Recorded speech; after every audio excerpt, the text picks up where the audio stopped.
Assalamualaikum warahmatullahi wabarakatuh. Perkenalkan, nama saya Muhammad Saman Abdul Salam. Saya dari Teknik Informatika 2017.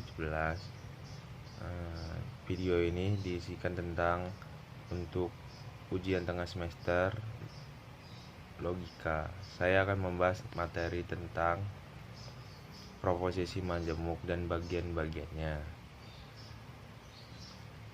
Pengertian proposisi majemuk, selain dari apa yang dikenal dengan proposisi tunggal, dikenal juga bentuk proposisi lain yang sangat kompleks dan lebih bebas. Susunannya tidak terikat dengan bentuk subjek dan predikat, meskipun dapat dikatakan terdiri dari dua pengertian, tetapi pengertiannya dengan bentuk secara luas yang disebut dengan bagian. Bentuk proposisi tersebut dikenal dengan sebutan proposisi majemuk. Proposisi majemuk adalah suatu pernyataan yang terdiri atas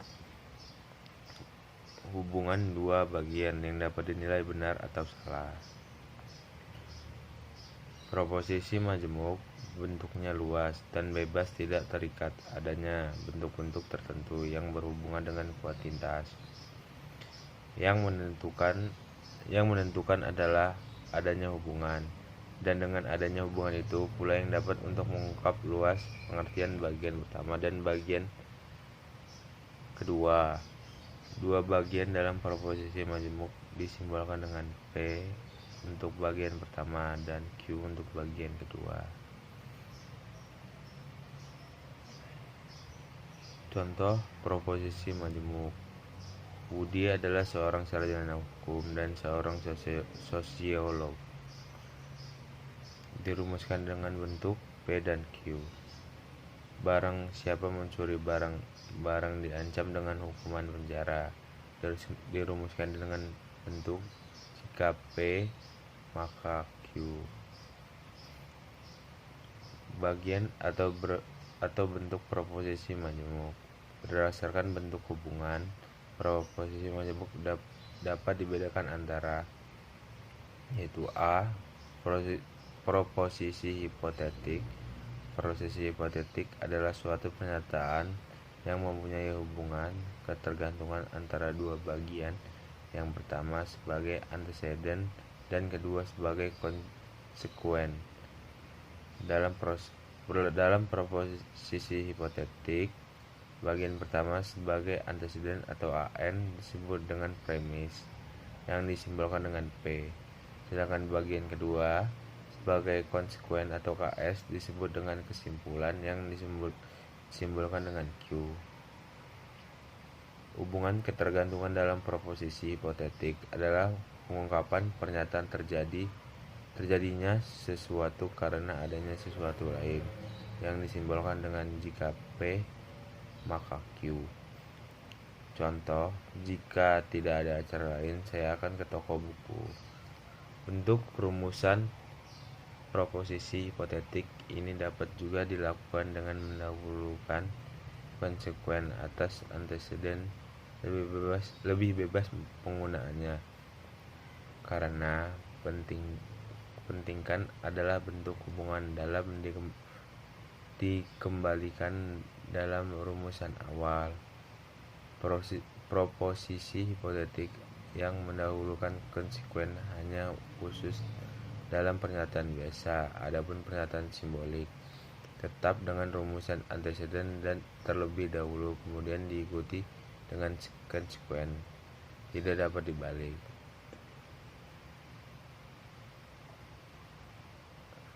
Hubungan ketergantungan dalam proposisi hipotetik dapat berupa kesetaraan, persyaratan, atau kemungkinan. Jenis hiposisi hipotetik. Proposisi hipotetik dapat dibedakan menjadi tiga jenis, yaitu proposisi ekuivalen. Proposisi ekuivalen adalah pernyataan majemuk yang mempunyai hubungan kesetaraan antara anteseden dan konsekuen. Hubungan ketergantungan dalam proposisi ekuivalen adalah berbentuk timbal balik, disimbolkan dengan jika P maka Q dan jika Q maka P. atau P yang dibaca P ekuivalen Q. Contoh, apabila ukuran keempat sisi suatu kotak sama panjangnya, maka kotak itu bujur sangka. Rumus tersebut dapat juga dibalik. Apabila kotak itu bujur sangkar, maka ukuran keempat sisi suatu kotak sama panjangnya. Proposisi ekuivalen dibedakan menjadi 3 macam, yaitu ekuivalen kausalitas, yaitu pernyataan majemuk yang mempunyai hubungan kesetaraan berupa sebab akibat. Ekuivalen divisional, yaitu pernyataan majemuk yang mempunyai hubungan kesetaraan berupa pembatasan arti. Yang ketiga, ekuivalen analitik, yaitu pernyataan majemuk yang mempunyai hubungan kesetaraan berbentuk penguraian arti. Yang B, proposisi implikatif. Proposisi implikatif adalah pernyataan majemuk yang mempunyai hubungan persyaratan antara anteseden dan konsekuen. Hubungan persyaratan dimaksud adalah adanya anteseden pasti terwujud konsekuen. Tapi konsekuen belum tentu disebabkan adanya anteseden. Hubungan ketergantungan dalam proposisi implikatif berbentuk hubungan persyaratan. Disimbolkan dengan jika P maka Q, dan Q belum tentu karena P. Jika saya tidak punya uang, maka saya tidak bisa membeli buku. Proposisi implikatif dibedakan menjadi 2 macam, yaitu implikatif logis, yaitu pernyataan majemuk mempunyai hubungan persyaratan atas dasar pertimbangan akal dan mengharuskan konsekuen terjadi dengan terpenuhi anteseden. Implikasi material, yaitu pernyataan majemuk yang mempunyai hubungan persyaratan atas dasar isi yang dikandungnya dengan menetapkan konsekuen pasti terjadi jika terpenuhi adanya anteseden. Proposisi problematik. Proposisi problematik adalah suatu pernyataan yang hubungan ketergantungan bersifat kemungkinan antara anteseden dan konsekuen. Dalam arti anteseden terjadi belum tentu menyebabkan konsekuen. Demikian juga konsekuen terjadi belum tentu dikarenakan adanya anteseden. Hubungan ketergantungan dalam proposisi problematik bersifat tidak pasti. Disimbolkan jika P mungkin Q dan jika Q mungkin P. Contohnya, jika memilih A sebagai direktur, maka perusahaan terancam bangkrut.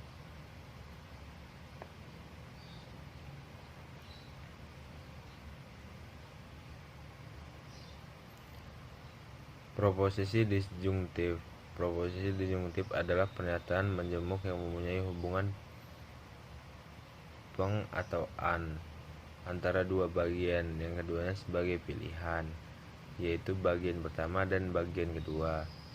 Dalam disjungsi, kedua pilihannya sama kedudukannya sehingga dapat dibalik dan tidak mempengaruhi makna yang dikandungnya.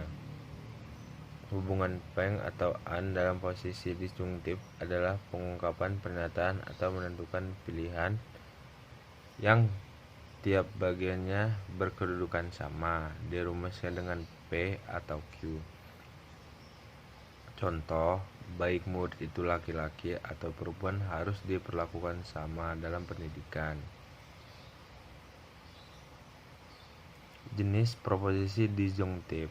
Proposisi disjungtif dapat dibedakan menjadi 4 jenis, yaitu A. Disjungsi eksklusif. Disjungsi eksklusif adalah kedua pilihannya tidak dapat bersatu, tetapi ada kemungkinan ketiga.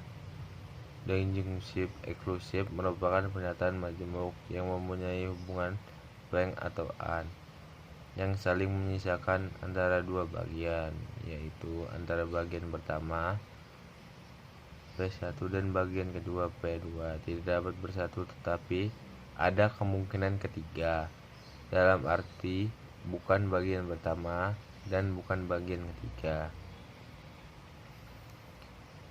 Disjunktif inklusif. Disjungsi inklusif adalah kedua pilihannya dapat bersatu, tetapi tidak ada kemungkinan ketiga. Disjunktif inklusif merupakan pernyataan majemuk yang mempunyai hubungan pengetahuan yang dapat merangkum antara dua bagian, yaitu antara bagian pertama dan bagian kedua dapat bersatu sebagai perpaduan dan tidak kemungkinan ketiga. Yang ketiga adalah disjungsi alternatif atau disjungsi kontradiktif. Disjungsi alternatif atau disjungsi kontradiktif adalah kedua pilihannya tidak dapat bersatu dan tidak ada kemungkinan ketiga. Disjungsi alternatif merupakan pernyataan majemuk yang mempunyai hubungan pengetahuan yang berlawanan penuh antara dua bagian, yaitu antara bagian pertama dan bagian kedua tidak dapat bersatu dan tidak ada kemungkinan ketiga, atau bagian satu merupakan kebalikan dari bagian yang lain. Yang keempat ada disjungsi kolektif. Disjungsi kolektif adalah kedua pilihannya dapat bersatu dan ada kemungkinan ketiga. Proposisi konjungtif. Proposisi konjungtif adalah pernyataan majemuk yang mempunyai hubungan penyertaan antara dua bagian sebagai unsurnya.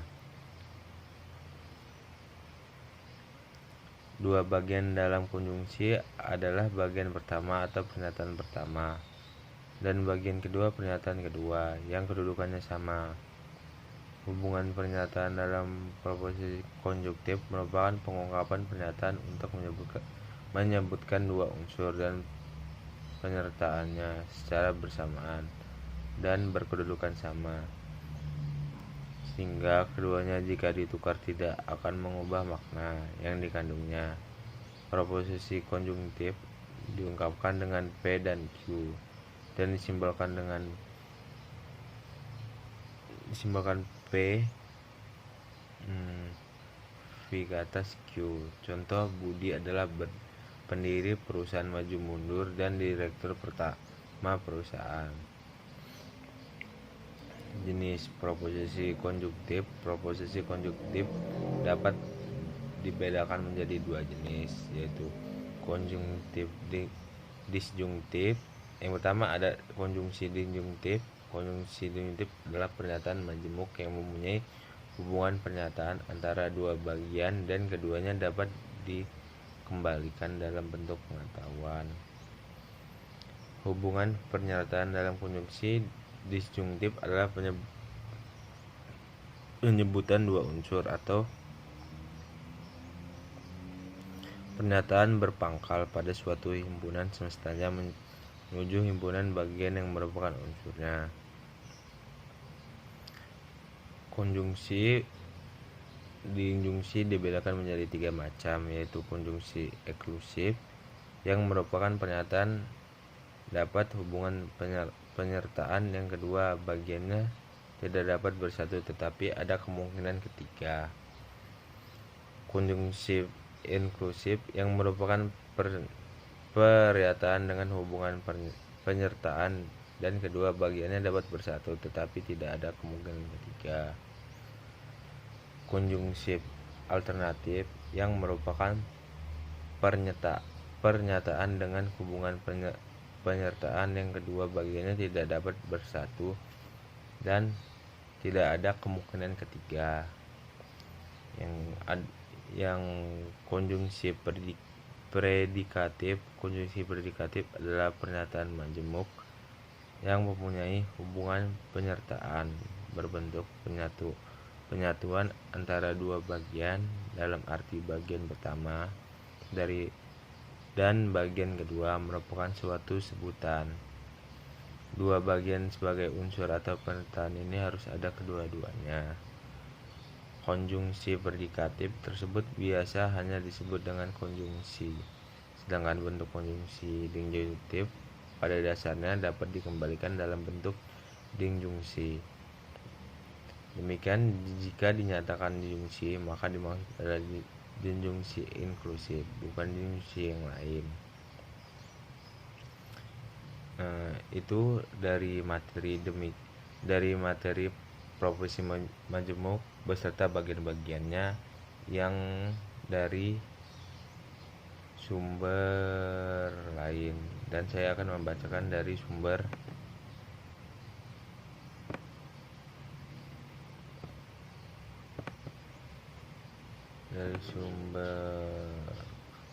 kelas.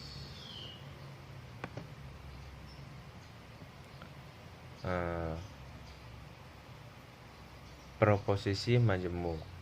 Proposisi tunggal atau disebut juga atom atau primitif adalah proposisi yang tidak bisa dipecah menjadi beberapa proposisi lagi. Proposisi majemuk adalah proposisi yang terdiri dari beberapa proposisi tunggal yang dihubungkan dengan perangkai proposisi.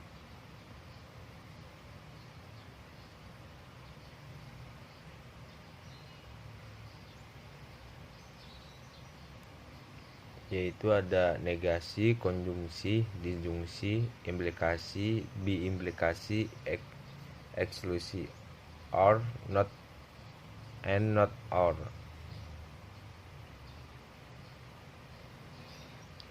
Diketahui proposisi berikut.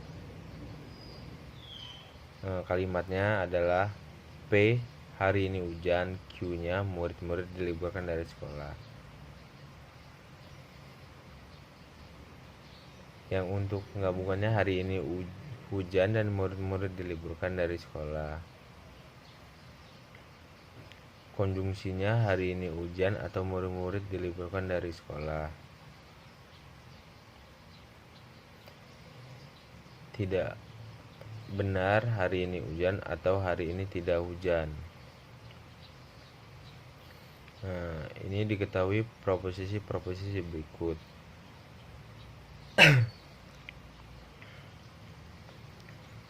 P. Pemuda itu tinggi. Q. Pemuda itu tampan. Nyatakan dalam bentuk simbolik. Pemuda itu tinggi dan tampan. Yang B. Pemuda itu tinggi tapi tidak tampan. Yang C. Pemuda itu tidak tinggi maupun tampan. Tidak benar bahwa pemuda itu pendek atau tidak tampan. Pemuda itu tinggi atau pendek tampan jika benar bahwa pemuda itu pendek maupun tampan. Penyelesaiannya adalah yang A. P konjungsi Q. Yang P konjungsi Q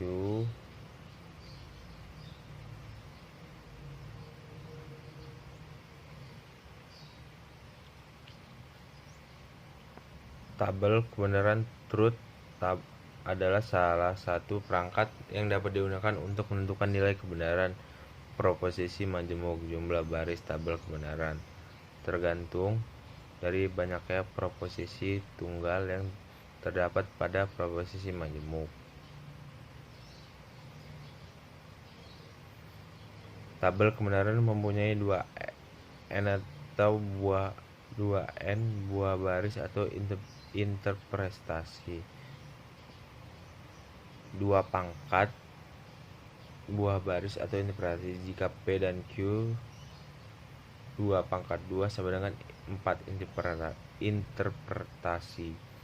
Jika P, Q, dan R 2 pangkat 3 8 interpretas. Jika P, Q, R, dan S 2 pangkat 4 sama dengan 16 interpretasi.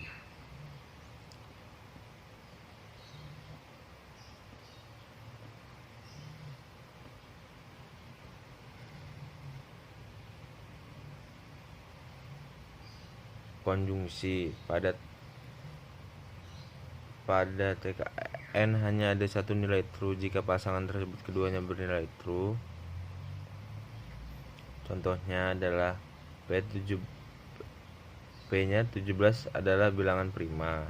Itu benar. Q bilangan prima selalu ganjil. Salah. P dan Q Konjungsi P, konjungsi Q. 17 adalah bilangan prima dan bilangan prima selalu ganjil atau salah. Nilainya akan salah. Nilai dinjungsinya bernilai fals jika nilai keduanya bernilai fals. Saya berada di Malang atau Surabaya karena tidak mungkin berada di dua tempat dalam waktu yang bersamaan. Berarti P atau Q tetapi bukan keduanya. Contohnya, kamu milih pizza atau hamburger. Karena masih mungkin memilih salah satu atau bahkan keduanya, berarti P atau Q atau keduanya. Eksklusif OR, operator logika disjungsi eksklusif OR notasi. Ada negasi. Negasi hanya kebalikan dari nilai variabel proposisional dengan negasinya. Implikasi, bentuk prosesi jika P maka Q, notasi P sama dengan Q. Implikasi adalah dikondisikan satu kemungkinan saja dari sebab dan akibat. Pernyataan tunggal yang pertama disebut hipotesis dan anteseden premis, dan yang kedua disebut konsekuen. Implikasi, cara-cara menginspirasikan implikasi P dan Q. Jika P maka Q.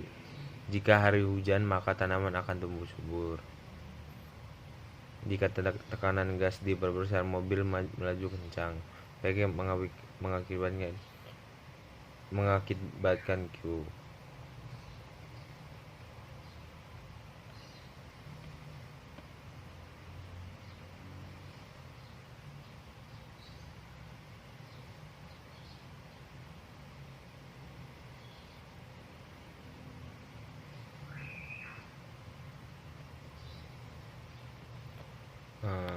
Sekian dari